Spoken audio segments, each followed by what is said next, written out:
সাল্লাল্লাহু আলাইহি ওয়াসাল্লাম বলেন, মান ক্বালা হিনা ইউসবিহু সালাস মাররাতিন আউযু বিল্লাহি সামিউল আলিম মিনাশ শাইতানির রাজীম, যে ব্যক্তি সকালবেলা তিনবার পড়বে আউযু বিল্লাহি সামিউল আলিম মিনাশ শাইতানির রাজীম ওয়া ক্বারাআ সালাস আয়াতিন মিন আখিরি সূরাতিল হাশর, এরপর সূরা হাশরের শেষ তিন আয়াত পড়বে, ওয়াক্কালাল্লাহু বিহি ৭০,০০০ মালাক লাহু ইউসাল্লুনা লাহু। আল্লাহু আকবার। আল্লাহ তাআলা ওই ব্যক্তির জন্য ৭০,০০০ ফেরেশতা নিয়োগ করবে, যারা এই ব্যক্তির জন্য হাত্তা ইউমসিয়া, সন্ধ্যা পর্যন্ত দোয়া করতে থাকে। ওয়া ইন মাতা ফি যালিকাল ইয়াউম, আর এটা পরে ওই দিন যদি তার মৃত্যু হয়, মাতা শাহীদা, সে শাহাদাতের মৃত্যু নসিব করবে। ওয়া ইন ক্বারাআহা হিনা ইউমসি কানা লাকা বিতিলকা মানজিলা, আর সন্ধ্যাবেলাও যদি কেউ এভাবে তিনবার আউযু বিল্লাহি সামিউল আলিম পড়ে সূরা হাশরের শেষ তিন আয়াত পড়ে, তার জন্য একই ফজিলত রয়েছে। পড়েন সুবহানাল্লাহ। তাহলে প্রথমে পড়তে হবে আউযু বিল্লাহি সামিউল আলিম মিনাশ শাইতানির রাজীম তিনবার। আওয়াজ করে বলেন তো কয়বার? তিনবার। এরপরে সূরা হাশরের শেষের কয় আয়াত? এটা যদি পড়েন দুইটা ফজিলত। পড়ার সাথে সাথে সন্ধ্যা পর্যন্ত ৭০,০০০ ফেরেশতা আপনার জন্য দোয়া করবে। ওই দিন মারা গেলে শাহাদাতের মৃত্যু নসিব হবে। আমরা শাহাদাতের মৃত্যু চাই কি চাই না? হ্যাঁ, চাই কি চাই না? আমরা যেন এটা পড়ি। তাহলে এটা সকাল সন্ধ্যার জিকির, মিন আযকারিস সাবাহি ওয়াল মাসা। কিন্তু বাংলাদেশে এটা শুধু সকালে পড়ে, ফজরের পরে, মাগরিবের পরে পড়ে না। এটা ঠিক করে নেবেন, এটা সকালেও পড়বেন, সন্ধ্যাবেলাও পড়বেন। আমাদেরকে রাসূলুল্লাহ সাল্লাল্লাহু আলাইহি ওয়াসাল্লাম কিছু আজকার শিখিয়েছেন, কিছু দোয়া, যেগুলো পড়লে শয়তানের বিরুদ্ধে আল্লাহ তাআলার পক্ষ থেকে আমাদের জন্য এটা প্রোটেকশন হিসেবে কাজ করে। সুবহানাল্লাহ পড়েন। যেমন এই যে সূরা হাশরের শেষ তিন আয়াত, যেমন আয়াতুল কুরসি, যেমন তিন কুল। এই সূরা হাশরের শেষ তিন আয়াতের এত ফজিলতের কারণ হচ্ছে এই শেষ তিনটি আয়াতে আল্লাহ তাআলা তার নিজের ১৪টি নাম উল্লেখ করেছেন। কয়টি? ১৪টি। কালামুল্লাহ মাজিদের কোন সূরায়, কোন জায়গায় এভাবে টানা আল্লাহ তাআলার এতগুলো আসমাউল্লাহিল হুসনা, সিফাতি নাম বা গুণবাচক নাম একসাথে খুঁজে পাওয়া যায় না। এখানে ১৪টা নাম পাওয়া যায় আল্লাহ। আজকে এই ১৪টা নামের তাফসীর আমরা শুনবো ইনশাআল্লাহ। বলেন। এজন্য এই সূরাতুল হাশরের শেষ তিন আয়াতের এত গুরুত্ব। এবং এই আয়াতগুলো পড়লে আল্লাহ তাআলার সত্তার যে পরিচয়, অরিজিনাল পরিচয়, এটা আপনি পাবেন। আল্লাহ তাআলা অত্যন্ত অনুপম ভঙ্গিতে এই তিনটি আয়াতে নিজের পরিচয় দিয়েছেন। এছাড়াও আরো কয়েকটি জায়গায় আল্লাহ তাআলা নিজের চমৎকার পরিচয় দিয়েছেন। যেমন সূরাতুল বাকারার ২৫৫ নম্বর আয়াত মুখস্থ আছে না? আয়াতুল কুরসি, ওই একটা আয়াতে আল্লাহ তাআলা চমৎকার ভাবে নিজের পরিচয় দিয়েছেন। এবং বিষ্ণু ইসা ইসলাম বলেন, মান খারাআ আয়াতুল কুরসি দুবুরা কুল্লি সালাতিন মাকতুবাতিন লাম ইয়ামনাহু মিন দুখুলিল জান্নাতি ইল্লাল মাউত। প্রত্যেক ফরজ নামাজের পরে যে একবার আয়াতুল কুরসি পড়বে, তার জান্নাতে ঢোকার ব্যাপারে আর কোনো বাধা থাকে না, মৃত্যু ছাড়া। লোকটা মরে না তাই জান্নাতে যায় না, মরলেই জান্নাতে। পড়েন আয়াতুল কুরসি পড়েন। এরপরে সূরাতুল ইখলাসের ছোট্ট 4টা আয়াতে আল্লাহ তাআলা অসাধারণ করে অনুপম ভঙ্গিতে নিজের পরিচয় দিয়েছেন। কুল হুয়াল্লাহু আল্লাহুস লাম ইয়ালিদ ওয়া লাম ইয়াকুল লাহু, অসাধারণ পরিচয়। ঠিক তেমনি ভাবে সূরাতুল হাশরের এই শেষ তিনটি আয়াতে আল্লাহ তাআলা চমৎকার ভাবে নিজের পরিচয় দিয়েছেন। এবং এগুলোকে বলা হয় আসমাউল্লাহিল হুসনা, আল্লাহর সুন্দর সুন্দর নাম। আল্লাহর নামের চাইতে সুন্দর নাম আর হতে পারে? বলেন, সুন্দর নাম আর হতে পারে? ওয়ালিল্লাহি আল আসমাউল হুসনা ফাদউহু বিহা। আল্লাহর অনেকগুলো সুন্দর সুন্দর নাম আছে। আল্লাহ বলেন, এগুলো ধরে ধরে তোমরা আমাকে ডাকো। আল্লাহর মোট নামের সংখ্যা, এই সিফাতি নামের সংখ্যা হচ্ছে ৯৯টা। ইন্না লিল্লাহি, সেই বুখারীর বর্ণনা, ইন্না লিল্লাহি ৯৯ ইসমা মিআতান ইল্লা ওয়াহিদা। বিষ্ণু বলেন, আল্লাহর ৯৯টা নাম আছে, এক কম ১০০। এক কম ১০০। মান আহসাহা দাখালাল জান্নাহ। যে ব্যক্তি এই ৯৯ নাম মুখস্থ করে হৃদয়ে ধারণ করবে, আল্লাহ তাআলা তাকে জান্নাত দিয়ে দিবেন। শুধু মুখস্থ করলেই চলবে না, মুখস্থ করে এটার অর্থ বুঝতে হবে, এটার দাবি কি সেই দাবি মানতে হবে। কারণ বিষ্ণু বলেন নাই মান হাফিজাহা দাখালাল জান্নাহ, তিনি বলেছেন মান আহসাহা দাখালাল জান্নাহ। এটাকে পড়তে হবে, মুখস্থ করতে হবে, হৃদয়ে ধারণ করতে হবে, এবং এই নামের যে দাবি সেই দাবি পূরণ করলে তাকে জান্নাতের মালিক বানায় দিবে কে? এবং বিষ্ণু ঈসা ইসলাম আল্লাহ তাআলার এই চমৎকার অনুপম নামগুলো ধরে ধরে এগুলোর ওসিলা দিয়ে আল্লাহর কাছে দোয়া করতেন। বিষ্ণু বলতেন আসআলুকা বিকুল্লি ইসমিন হুয়া লাক সাম্মাইতা বিহি নাফসাক, আল্লাহ আপনার যত নাম আছে, যে নামগুলো দিয়ে আপনি আপনার নিজেকে নামকরণ করেছেন, ওই সব নামের ওসিলা দিয়ে আমি আপনার কাছে চাই। আও আনজালতাহু ফি কিতাবিক, অথবা আপনার যত নাম আপনি আপনার কোন আসমানি কিতাবে নাজিল করেছেন সেগুলোর ওসিলায় আমি আপনার কাছে চাই। আও আল্লামতাহু আহাদাম মিন খালকিক, অথবা আপনি আসমানি কিতাবে নাজিল করেন নাই, আপনার কোন প্রিয় বান্দাকে আপনি স্পেশালি জানিয়েছেন, কোন নবীকে স্পেশালি কোন স্পেশাল নাম জানিয়েছেন, ওইটার ওসিলায় আপনার কাছে আমি চাই।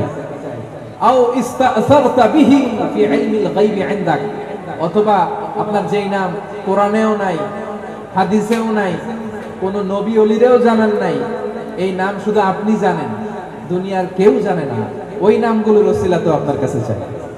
সুবহানাল্লাহ পড়বেন না? তার মানে বিষ্ণু ঈসা ইসলাম আল্লাহর নামগুলো ধরে ধরে দোয়া করতেন। আজকে আমরা এই 14টা নামের তাফসীর শুনবো ইনশাআল্লাহ বিইজনিল্লাহ।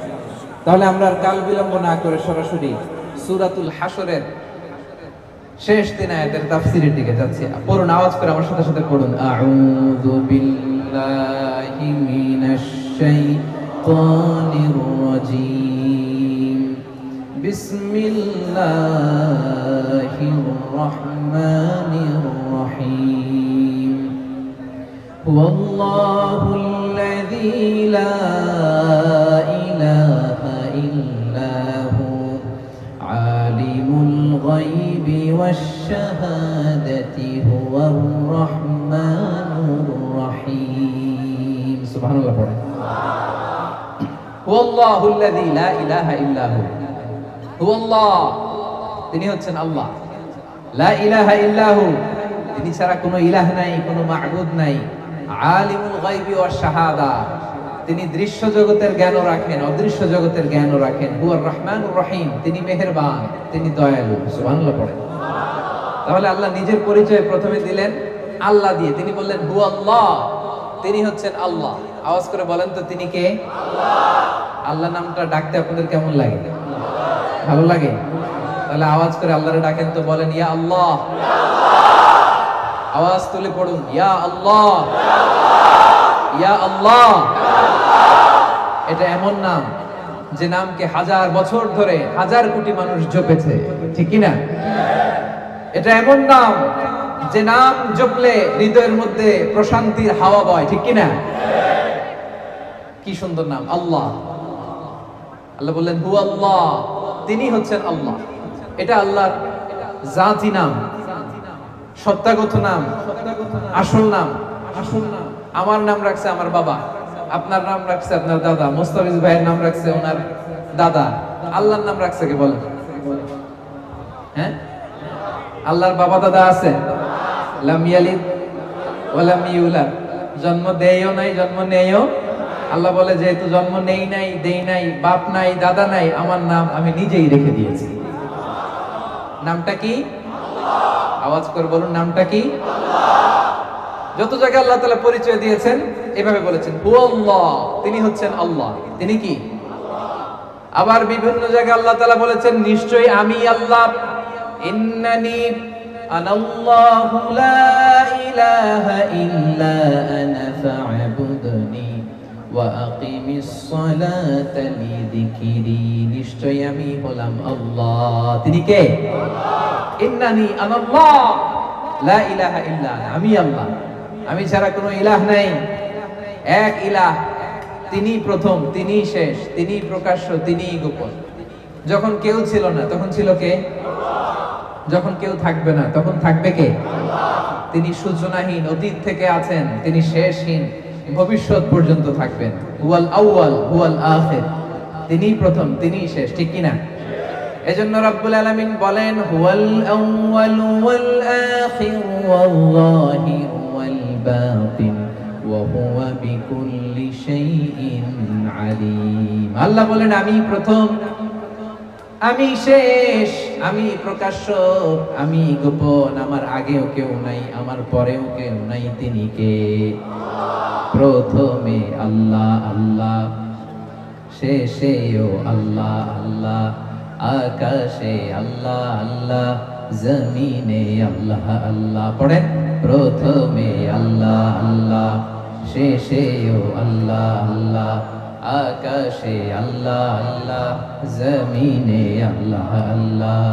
নিখিল জাহান গাই গুণগান, তার নামে গাই আমরাও পারি তাআলা, হামদে পারি তাআলা।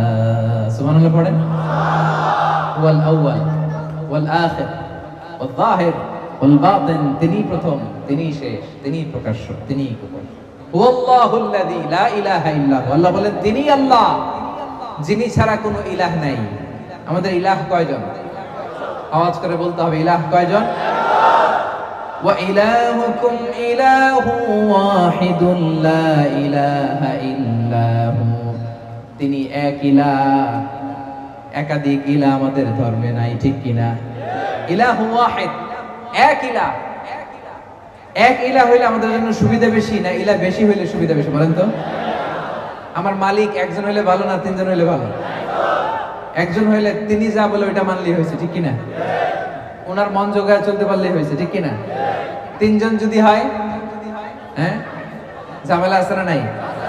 একজন বলবে এটা করলি না কেন, উনি বলবে এটা করলি না কেন, সে বলবে এটা করলি না কেন। না, আমাদের এক খোদা, এক ইলাহ, তারে খুশি করতে পারলে আমাদের সব হয়ে গেল। চিল্লায় বলেন ঠিক কিনা? এজন্য রব্বুল আলামিন বলেন লাউ কানা ফীহিমা আলিহাতুন ইল্লাল্লাহু লাফাসাদাতা ফাসুবহানাল্লাহি রাব্বিল আরশি আম্মা ইয়াসিফুন। এই আকাশ আর জমিনের মধ্যে যদি এক ইলাহ না থেকে অনেকগুলো ইলাহ হতো, তাহলে আকাশ জমিন মুহূর্তের মধ্যেই ভেঙে পড়তো। তোমরা আল্লাহর নামে যে সমস্ত কথা রটাও, সেগুলো থেকে আল্লাহ অনেক পবিত্র। সুবহানাল্লাহ। আকাশ জমিনে এক আল্লাহ না থেকে দুই আল্লাহ তিন আল্লাহ হইলে ভেজাল আছে না নাই?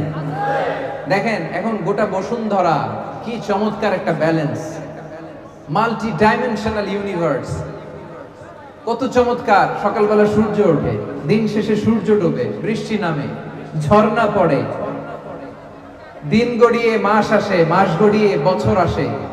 গোটা বিশ্বের এই যে ইকোলজিক্যাল ব্যালেন্স, এই যে ভারসাম্য, এর মধ্যে কোনো পরিবর্তন আছে? নাই। কারণ ইলাহ কয়জন? লাউ কানা ফীহিমা আলিহাতুন ইল্লাল্লাহ লাফাসাদাতা। আকাশ আর জমিনে এক ইলাহ না থেকে যদি একাধিক হতো, এই বিশ্ব ব্যবস্থা ভেঙে খান খান হয়ে যেত, ঠিক কিনা? তাহলে হুয়াল্লাহুল্লাযী লা ইলাহা ইল্লাহু, তিনি ছাড়া কোনো ইলাহ নাই। তাহলে আওয়াজ করে বলতে হবে আমাদের ইলাহ কয়জন? আল্লাহ এভাবে নিজের পরিচয়টা শুরু করলেন সূরা হাশরের শেষ 3 আয়াতে।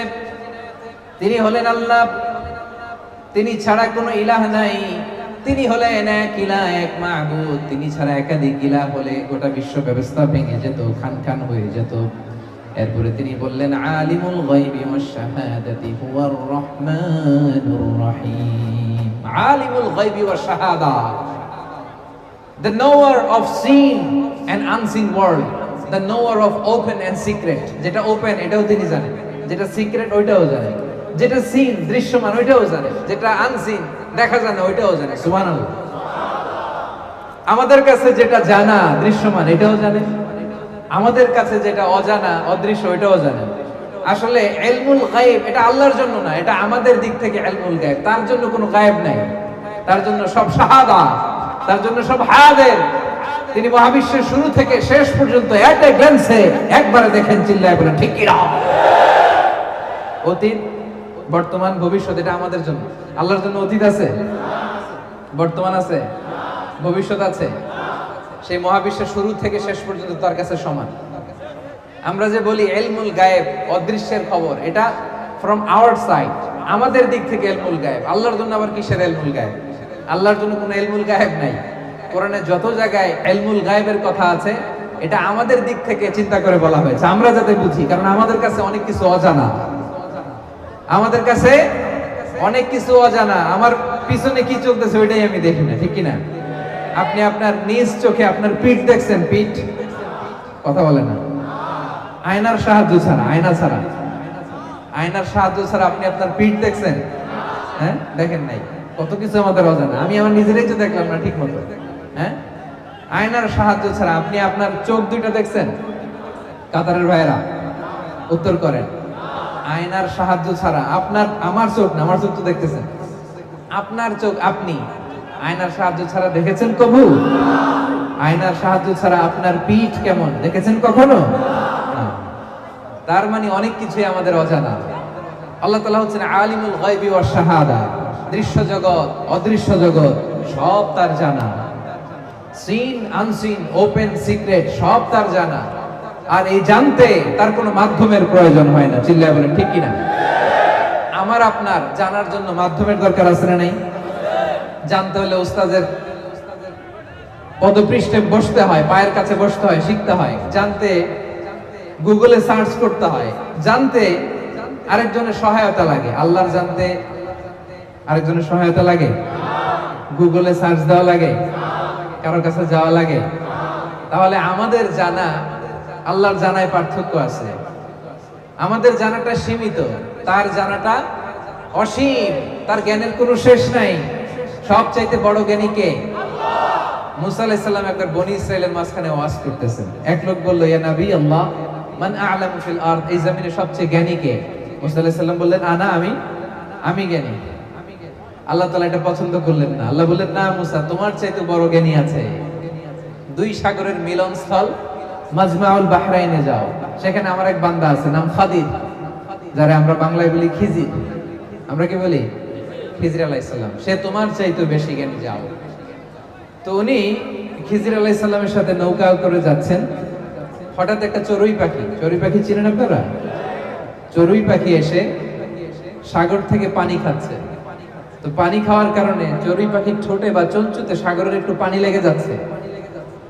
খিজির আলাইহিস সালাম বলেন, মুসা, চড়ুই পাখিটা দেখছো? দেখছি। পানি খাচ্ছে দেখছো? দেখছি। চড়ুই পাখিটা সাগর থেকে পানি খাওয়ার পরে সাগরের একটু পানি চড়ুই পাখির ঠোঁটে বা চঞ্চুতে যে লেগে আছে দেখতেছো? মুসা আলাইহিস সালাম বললেন, হ্যাঁ দেখতেছি। খিজির আলাইহিস সালাম বললেন, এই যে চড়ুই পাখির ঠোঁটে পানি খাওয়ার পরে সাগরে একটু এক কণা, এক ফোঁটা পানি যে লেগে আছে, এটা তোমার, আমার আর মহাবিশ্বের আমাদের সকলের জ্ঞান। আর এই যে গোটা সাগর, মহাসাগর, এটা আমার আল্লাহর জ্ঞান। আলিমুল গায়বি ওয়াশ শাহাদা, তিনি দৃশ্য জগৎ, অদৃশ্য জগৎ সবটা দেখেন।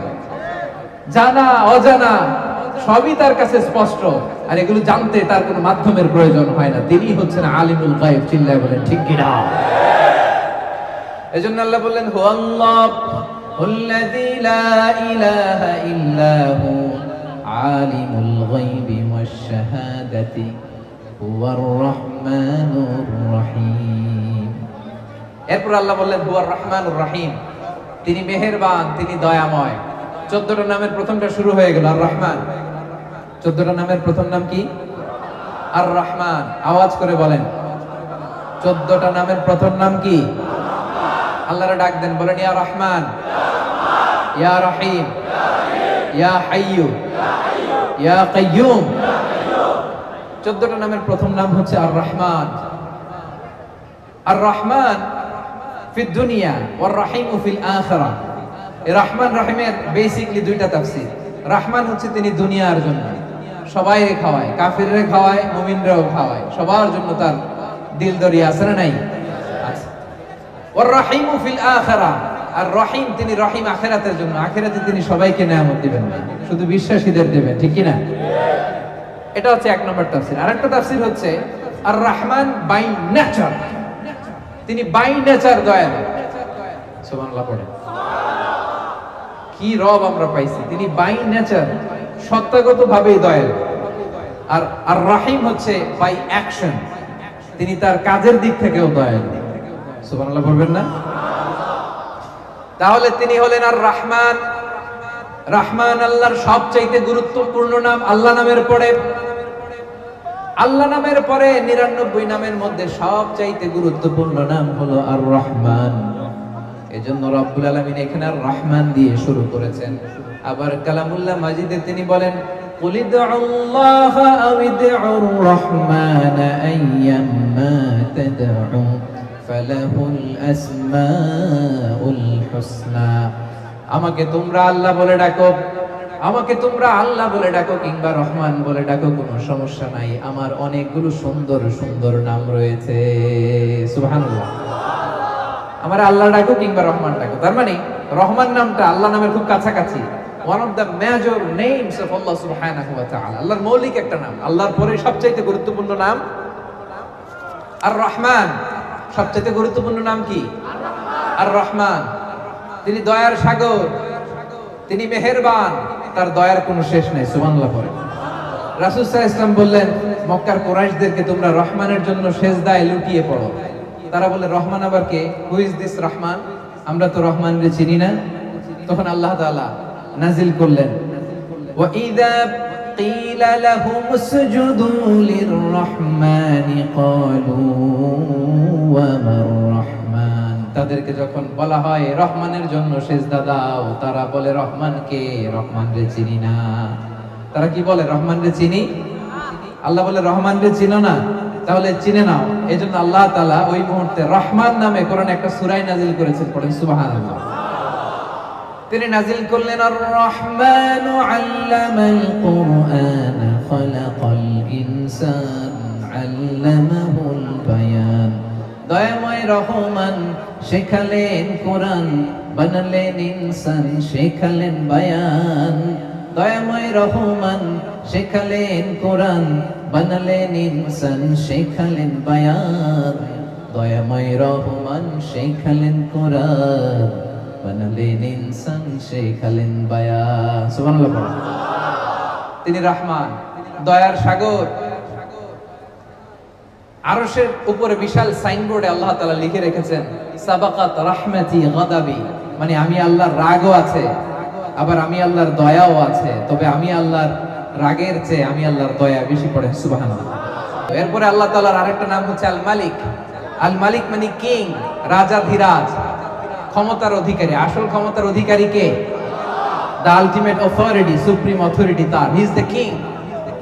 আল কুদ্দুস, কুদ্দুস মানে অতি পবিত্র, সব অপবিত্রিত থেকে তিনি পবিত্র। আল কুদ্দুস। এজন্য রাসূল সাল্লাল্লাহু আলাইহি ওয়াসাল্লাম পড়তেন সুবহান কুদ্দুসুন রব্বুল মালাইকাতি ওয়ার রূহ।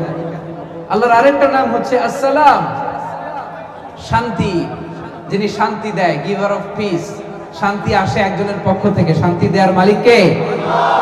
আল্লাহর আরেকটা নাম হচ্ছে আল মুমিন, দ্য গিভার অফ সিকিউরিটি, যিনি নিরাপত্তা দেয় গোটা বিশ্বকে। আল্লাহর একটা নাম হচ্ছে আল মুহাইমিন, পর্যবেক্ষক। গোটা বিশ্বের কোথায় কি হয় সবার চোখ ফাঁকি দেয়া গেল, আল্লাহর চোখ ফাঁকি দেয়া যায় না। আল্লাহর একটা নাম হচ্ছে আল আজিজ, মহাপরাক্রমশালী, দ্য অলমাইটি। তার মোকাবেলায় কেউ মাথা তুলে দাঁড়াতে পারে না, তার সিদ্ধান্তে কেউ বাধা হয়ে দাঁড়াতে পারে না, তার ক্ষমতার সামনে গোটা বিশ্ব শক্তিহীন আর অসহায়। চিল্লায় বলে ঠিক কিনা? আল্লাহর আরেকটা নাম আল জব্বার, মহাপ্রতাপশালী, দ্য ডমিনেন্ট। আল্লাহর আরেকটা নাম আল মুতাকাব্বির, সুপিরিয়র, সবচাইতে বড়, তার চেয়ে বড় কেউ নাই। আল্লাহর একটা নাম হচ্ছে আল খালিক, স্রষ্টা, দ্য প্ল্যানার, যিনি সৃষ্টির প্ল্যান করেন। আল্লাহর আরেকটা নাম হচ্ছে আল বারি, যিনি প্ল্যান অনুযায়ী সৃষ্টিকে এক্সিকিউট করেন। আল্লাহর আরেকটা নাম হচ্ছে আল মুসাউবির, দ্য ডিজাইনার। ডিজাইনার, এটা নিয়ে লম্বা তাফসীর করার ইচ্ছা আমার ছিল। ডিজাইনার, এই যে ফিঙ্গারপ্রিন্ট, এত কোটি কোটি মানুষ, একজনের প্রিন্টের সাথে আরেকজনের ফিঙ্গারপ্রিন্ট মিলে না, কারণ ডিজাইনারটা কে? একজনের চেহারার সাথে আরেকজনের চেহারা মিলে না। ডিজাইনার কে? মায়ের পেটে থাকতেই আমাদের ডিজাইন দিয়েছে কে? এরপরে আল্লাহ তাআলার আরেকটা নাম হচ্ছে আল হাকিম, প্রজ্ঞাময়। তিনি যা করেন, যা বলেন, তার কোনোটাই প্রজ্ঞা থেকে খালি না। এখন আমরা এই আল্লাহ তাআলার নামগুলো দিয়ে বেশি বেশি দোয়া করব, আল্লাহ তাআলার কাছে বেশি বেশি চাইব। রাসূল সাল্লাল্লাহু আলাইহি ওয়াসাল্লাম এই দোয়াই করতেন, এবং আল্লাহ তাআলার সাথে আমরা আমাদের সম্পর্ক বৃদ্ধি করব। প্রিয় ভাইরা, আন্তরিকভাবে আপনি আল্লাহর দিকে ঝুঁকে পড়ুন, গোটা বিশ্ব আপনাদের দিকে ঝুঁকে পড়বে। আল্লাহ তাআলা আমাদের সবাইকে কথাগুলো বোঝার আমল করার তৌফিক দান।